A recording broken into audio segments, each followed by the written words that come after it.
Hein? Et oui, enfin un documentaire pour vous sur la vie tumultueuse d'une multitude d'êtres qui, pour l'or, souvent ignorés, détournés, méprisés de tous. Alors, grâce à notre équipe fantastique, vous allez pénétrer dans un univers inattendu, perplexe, incroyable. Bon, Mathis, l'épuisette et la botte, c'est la semaine prochaine. Et très excitant.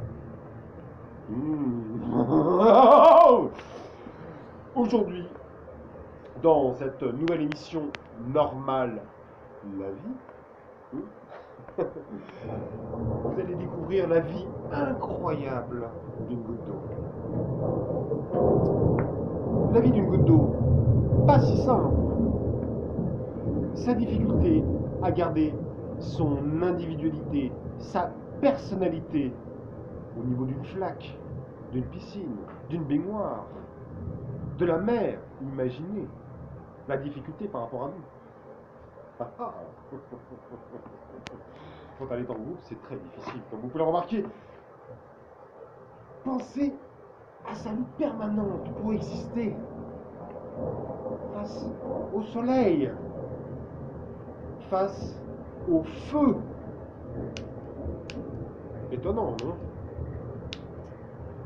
La problématique de la sédentarité pendant la période de reproduction, l'hiver, quand elle est gelée et qu'elle ne peut pas bouger. Comment faire? Et pourtant, elle y arrive. Grâce à Normal la vie, vous allez en savoir plus. Les insectes, par exemple. Imaginez ce danger ravageur pour les flaques d'eau qui se font mutiler chaque été. Et ces pauvres gouttes d'eau qui périssent sous ces trompes ignobles. Ah, j'en ai la chair de poule.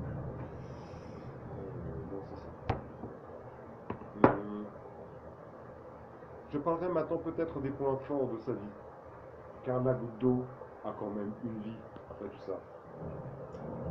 Le bonheur d'arriver en masse, par exemple, sur un individu un jour de pluie, comme aujourd'hui. Imaginez le bonheur, surtout s'il n'a pas de parapluie.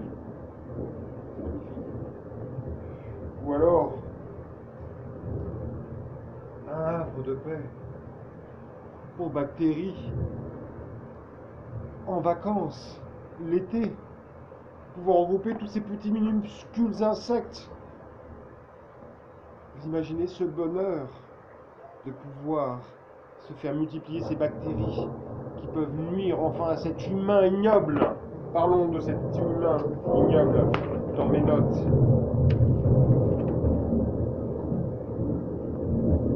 Oui, car imaginez tous ces instruments de génocide massif qu'a inventé l'homme, que ce sont la casserole, les bouilloires, la bouillotte qui emprisonne dans des conditions de détention terribles toutes ces gouttes d'eau.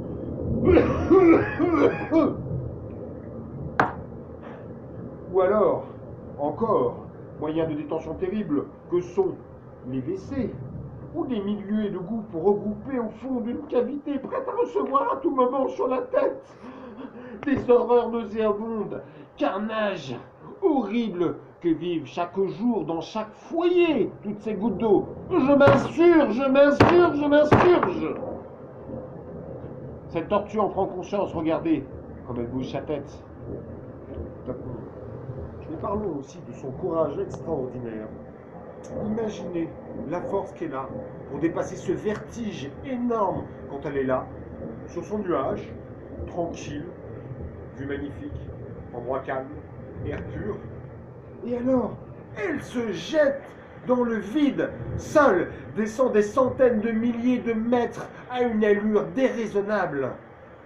Imaginez le courage pour ces toutes petites gouttes d'eau qui se laissent aller à tomber. Bon, évidemment, c'est vrai, il faut remarquer que souvent, quand il pleut, elles ne tombent pas toutes seules.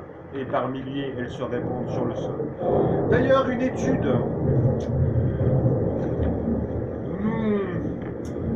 perplexe en fait.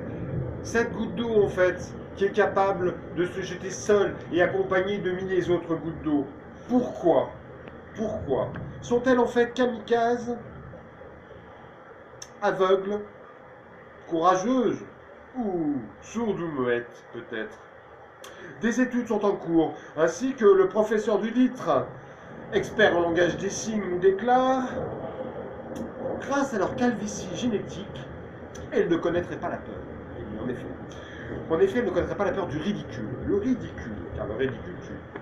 Ça n'a rien à voir, mais c'est pas grave, je tenais à vous le dire. Et pour donc s'exprimer à travers, excusez-moi, tous les organes de son corps. Elle pourrait donc s'exprimer à travers tous les organes de son corps, dit ce monsieur. Je m'explique.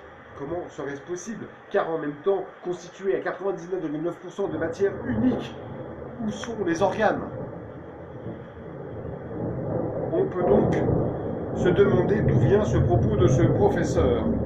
La théorie de cette goutte d'eau n'a pas fini de tremper dans le mystère. J'ai oublié une tirade, ça ne veut rien dire ce que j'ai dit, mais j'en suis très fier. Mon collègue s'étant une fois de plus noyé dans une goutte d'eau, je reprends l'émission pour vous annoncer sa fin. Et si vous avez soif fin d'une autre émission fantastique de Normal la vie, n'hésitez pas à vous abonner à notre chaîne et de mettre un pouce bleu. Et bientôt, comme vous l'avez vu dans la vidéo, nous vous montrerons... Tu te calmes! La vie d'une botte et comment la capturer. Sur ce, que la goutte soit avec vous. Wouh! Ce qui est bien, c'est que la musique à la toute fin, là, vous... Excellent! On a déjà fait tout l'été. C'est chaud à l'intérieur. Ah, Putain, j'arrive pas à le... ça, c'est le texte que papa a dit. Il a fait.